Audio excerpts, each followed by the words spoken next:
जैसा कि हाईकोर्ट ने फिलहाल पूजा पर रोक लगाने से इनकार कर दिया है और अब अगली सुनवाई 6 फरवरी को दोपहर 2 बजे होनी है। मुस्लिम पक्ष की ओर से जो याचिका दाखिल की गई थी और आज दूसरी तरफ की भी हम आपको तस्वीरें दिखा देते हैं, क्योंकि ज्ञानवापी मस्जिद से तमाम नमाजी नमाज अदा करके आप देखिए बाहर निकल रहे हैं। हमने उनमें से कुछ लोगों से बातचीत करने की कोशिश की तो उनका ये कहना है कि हम आपसी सौहार्द बनाए रखने की अपील यही करते हैं।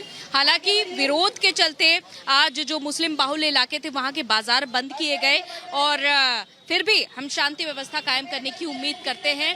और अब आगे ये देखना होगा कि 6 फरवरी को जब दोबारा से इलाहाबाद हाई कोर्ट में सुनवाई होगी तो क्या कुछ निष्कर्ष निकलकर सामने आता है, क्योंकि आज जब इलाहाबाद हाई कोर्ट की ओर से फैसला सुनाया जा रहा था तो साथ ही साथ ये भी कहा गया कि यूपी सरकार सुरक्षा व्यवस्था पर विशेष ध्यान दे, कोई भी वातावरण किसी भी तरीके से बिगड़ने ना पाए, इसको सुनिश्चित करना बहुत जरूरी है। और ऐसा ही कुछ आज देखा भी जा रहा है। यूपी पुलिस की ओर से सुरक्षा व्यवस्था पूरी तरीके से यहाँ पर बनाए रखी गई है और तमाम नमाजी यहाँ पर नमाज अदा करके निकल रहे हैं। हालांकि कुछ नमाजियों को यहाँ ज्ञानवापी मस्जिद से वापस भी लौटना पड़ा, क्योंकि ये बताया जा रहा था इसकी संख्या काफी ज्यादा थी। आज जुमे की नमाज अदा की जाती है। हालांकि मुस्लिमों की ओर से ये भी मानना होता है कि आज जुमे की नमाज अदा की जाती है, इसलिए आसपास की मस्जिद के बजाय जो शाही मस्जिद होती है, जो बड़ी मस्जिद होती है, वहां पर नमाज अदा की जाए।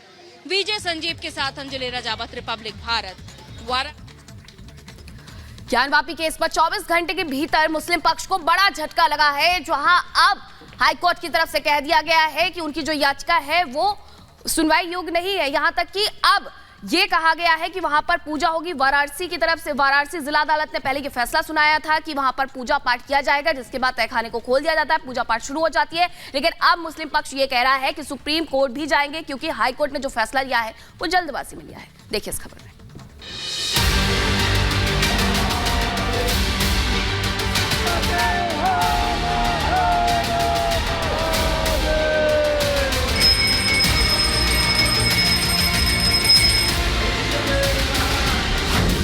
पहले मिले सनातन के सबूत, अब तहखाने में पूजा की अनुमति। फैसले पर मुस्लिम पक्ष का ऐतराज। हर हर महादेव।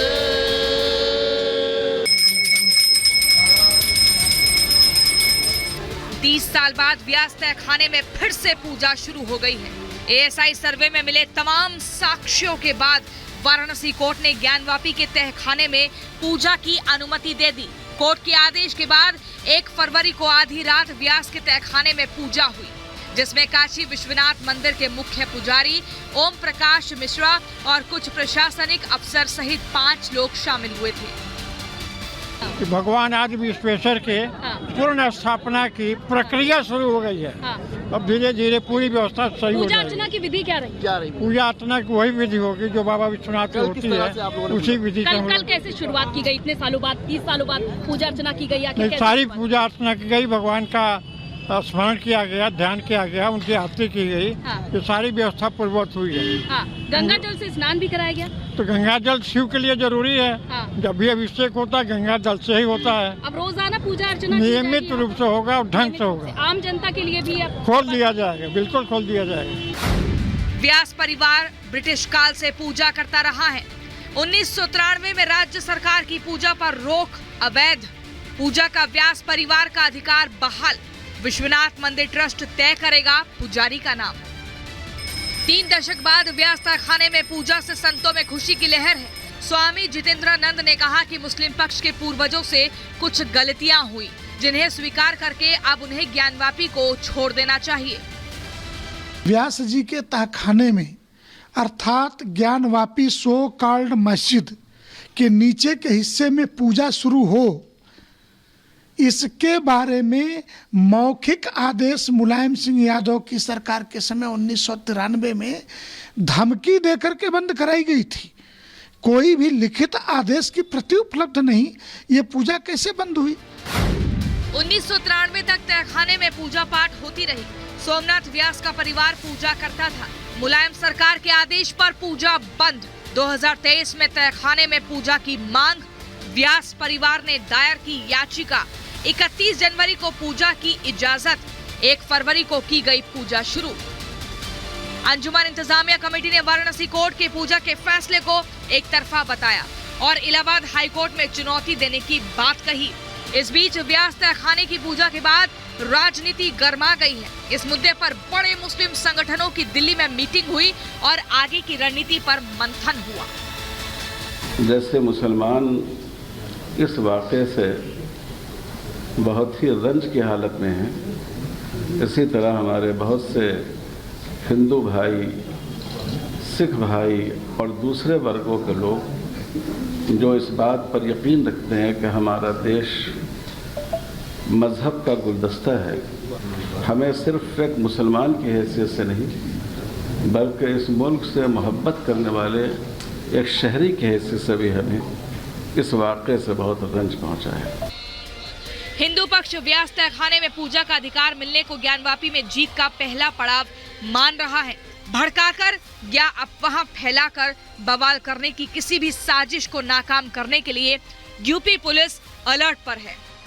तो जैसा कि आज जुमे की नमाज है और आप देख सकते हैं मेरे पीछे यहाँ पर सुरक्षा के चाक चौबंद इंतजाम नजर आ रहे हैं, क्योंकि ये दूसरा बैरिकेड है। इससे ठीक आगे एक और बैरिकेड आपको मिलेगा। यहाँ तमाम तरह के बैरियर लगाए गए हैं और आप देख सकते हैं कि पुलिस चाक चौबंद है। और यहाँ जितने भी वाहन है, चाहे हम दोपहिया वाहनों की भाई बात कर ले, दोपहिया वाहनों को भी यहीं से लौटाते हुए आपको पुलिसकर्मी यहाँ पर नजर आ रहे हैं। अब तक कोर्ट कमिश्नर और एएसआई सर्वे में लगभग साफ हो चुका है कि ज्ञानवापी मस्जिद का निर्माण मंदिर तोड़कर हुआ, लेकिन मुस्लिम पक्ष इस कटु सत्य को स्वीकार नहीं कर रहा है।